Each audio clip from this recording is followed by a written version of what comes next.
ಎಲ್ಲರಿಗೂ national chief coordinator, national education committee ನಿಮ್ಮ ಮುಂದುಗಡೆ ನಾನು ಯಾವಾಗಲೂ ಒಂದು ಹೇಳ್ತೀನಿ, ಕಲಿಯಿರಿ, ಕಲಿಸಿರಿ. ಯಾಕಂದರೆ ನಮ್ಮ EPS 95 ಪೆನ್ಷನ್ದಾರರಿಗೆ ಎಷ್ಟೋ ವಿಷಯಗಳು ಗೊತ್ತಿಲ್ಲ.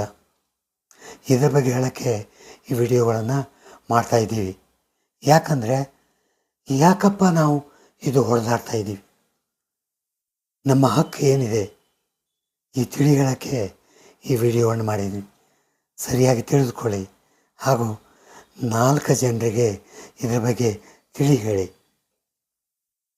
ಈಗ 1995ರಲ್ಲಿ ಯಾವಾಗ ಇದು EPS 95 ಪೆನ್ಷನ್ ಸ್ಕೀಮ್ ಪ್ರಾರಂಭವಾಯಿತು, ಅದಕ್ಕೆ ಎಲ್ಲಿಂದ ಫಂಡ್ ಬಂತು, ಎಷ್ಟು ಫಂಡ್ ಇದೆ, ಎಷ್ಟು ಕಲೆಕ್ಟ್ ಆಗಿದೆ, ನಮ್ಗೆ ಎಷ್ಟು ಕೊಡ್ತಾ ಇದ್ದಾರೆ, ಅವರಲ್ಲಿ ಇದ್ರೂ ಕೂಡ ಯಾಕೆ ಕೊಡ್ತಾ ಇಲ್ಲ, ಈ ವಿಷಯಗಳನ್ನು ಅವರ ಬ್ಯಾಲೆನ್ಸ್ ಶೀಟ್ಗಳನ್ನು ನೋಡಿ ನಿಮ್ಮ ಮುಂದುಗಡೆ ಕೆಲವು ವಿಷಯಗಳನ್ನು ಹೇಳ್ತಾ ಇದ್ದೀನಿ.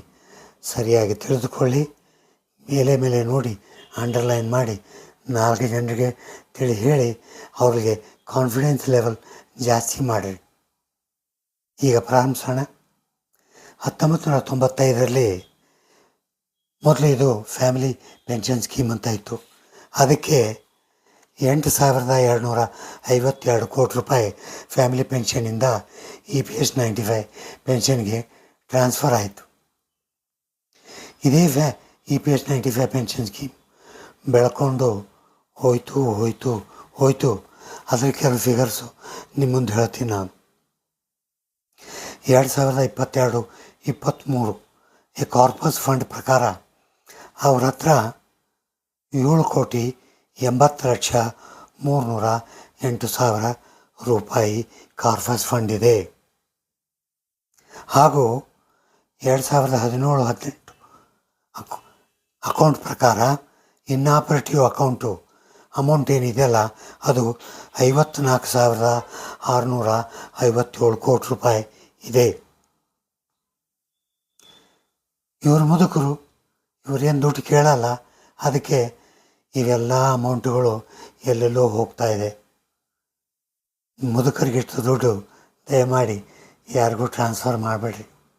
ಸರ್ಕಾರದ ಮಹಾಶಯರೇ, ಒಂದೇ ಒಂದು ಪ್ರಶ್ನೆ, ನೀವು 52,919 ಕೋಟಿ ರೂಪಾಯಿ ಟ್ರಾನ್ಸ್ಫರ್ ಮಾಡಿದ್ದೀರಾ. ಎದಕ್ಕೆ ಮಾಡಿದ್ದೀರಾ? Senior citizen welfare fund. ಯಾರಿಗ್ರಿ ವೆಲ್ಫೇರ್ ಮಾಡಿದ್ದೀರಾ? ಹೆಂಗೆ ಟ್ರಾನ್ಸ್ಫರ್ ಆಯಿತು? ಇದು ಒಂದು ಹೇಳ್ತಾ ಇದ್ದೀನಿ, ಹಿಂಗೆ ಎಷ್ಟೋ ಇದೆ. ಈ ಥರದ ವಿಷಯಗಳು ನಮ್ಗೆ ಗೊತ್ತಾಗಲಾರ್ದೆ ಎಷ್ಟೋ ಫಂಡ್ಗಳು ಟ್ರಾನ್ಸ್ಫರ್ ಆಗ್ತಾಯಿದೆ. ನಮ್ಮ ಫಂಡ್ಗಳಿಗೆ ನಾವು ಪೆನ್ಷನ್ ಕೇಳೋದು ನಮ್ಮ ಜನ್ಮಸಿದ್ಧ ಹಕ್ಕು. ನಮ್ಮ ಜೊತೆಗೆ ಬಂದು ಹೋರಾಡಿ, ಆವಾಗಲೇ ನಮಗೆ ನಮ್ಮ ದುಡ್ಡು ನಮಗೆ ಸಿಗೋದು. ಇನ್ನೊಂದು ಹೇಳ್ತೀನಿ ಕೇಳಿ. ಆ್ಯಸ್ ಆನ್ 9/8/1924 ಪ್ರಕಾರ 6,48,73,121 ಜನ ತಿಂಗಳಿಗೆ 1,250 ರೂಪಾಯಿ ತುಂಬುತ್ತಾ ಇದ್ದಾರೆ. ಇದರಿಂದ ಎಷ್ಟು ಕಾಂಟ್ರಿಬ್ಯೂಟ್ ಆಗ್ತಾ ಇದೆ?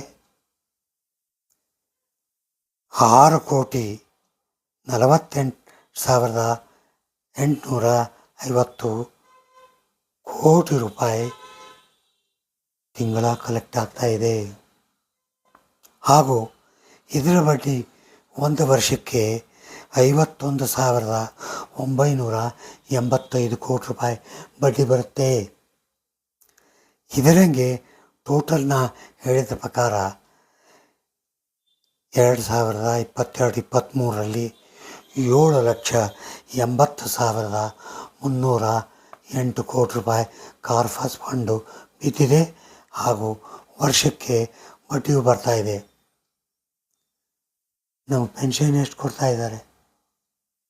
ನಮಗೆ ಕೊಡ್ತಾ ಇರೋದು ಪೆನ್ಷನ್ ಇದರಿಂದ 2,432 ಕೋಟಿ ರೂಪಾಯಿ ಅಷ್ಟೇ. ಸರ್ಕಾರಿಗೆ ನಾವು ಕಳಕಳಿ ವಿನಂತಿ ಏನು ಮಾಡ್ತಾಯಿದ್ದೀವಿ ಅಂದರೆ, 7,500 ರೂಪಾಯಿ ಕೊಡೋದ್ರಿಂದ ಈ ಫಂಡು ಏನು ಡಿಸಾಲ್ವ್ ಆಗಲ್ಲ. ಈ ಫಂಡ್ ಕಾರ್ಪಸ್ ಬೆಳೀತಾ ಇರುತ್ತೆ, ನಮಗೂ ಪೆನ್ಷನ್ ಕೊಡ್ಬೋದು. ಇದೇ ಒಂದು ಬೇಸ್ ಮೇಲೆ ನಾವು ಸರ್ಕಾರದ ಜೊತೆಗೆ ಫೈಟ್ ಮಾಡ್ತಾಯಿದ್ದೀವಿ. ತಿಳ್ಕೊಂಡ್ರೆ ಸ್ನೇಹಿತರೆ, ಇದೇ ಫಿಗರು ಪ್ರತಿಯೊಬ್ಬರು ಒಬ್ಬರಿಗೆ ಹೇಳಿದಾಗ ಗೊತ್ತಾಗುತ್ತೆ, ಓಹೋ ಇಷ್ಟು ಫಂಡ್ ಇದೆ, ನಾವು ಇವರ ಜೊತೆಗೆ ಸೇರಿ ನಮ್ಮ ಫಂಡಿನ ಬಗ್ಗೆ ಇರ್ತಕ್ಕಂಥ ದುಡ್ಡಲ್ಲಿ ನಮ್ಮ ಗಂಡ ಹೆಂಡತಿ ಬೇಕಂತ 7,500 ರೂಪಾಯಿ ಮಿನಿಮಮ್ ಫಂಡು, ಆಗ ಹೈಯರ್ ಪೆನ್ಷನ್ ಬಗ್ಗೆ ನಾವು ಹೊಡೆದಾಡಿ ತೆಗೆದುಕೊಳ್ಳೋಣ. ದಯಮಾಡಿ ಎದ್ದೇಳಿ ನಮ್ಮ ಜೊತೆಗೆ ಸೇರಿ ಸಂಘರ್ಷ ಮಾಡೋಣ. ಇದನ್ನು ತೊಗೋಣ. ಎಷ್ಟೋ ಜನ ಕೇಳ್ತಾರೆ, ಅದು ಯಾವಾಗ ಸಿಗುತ್ತೆ? ಎಲ್ಲಿವರೆಗೂ ಪ್ರತಿಯೊಬ್ಬರು ಮನೆ ಬಿಟ್ಟು ಹೊರಗೆ ಬಂದು ಫೈಟ್ ಮಾಡಿ ನಾವು ಕೇಳಲ್ವೋ?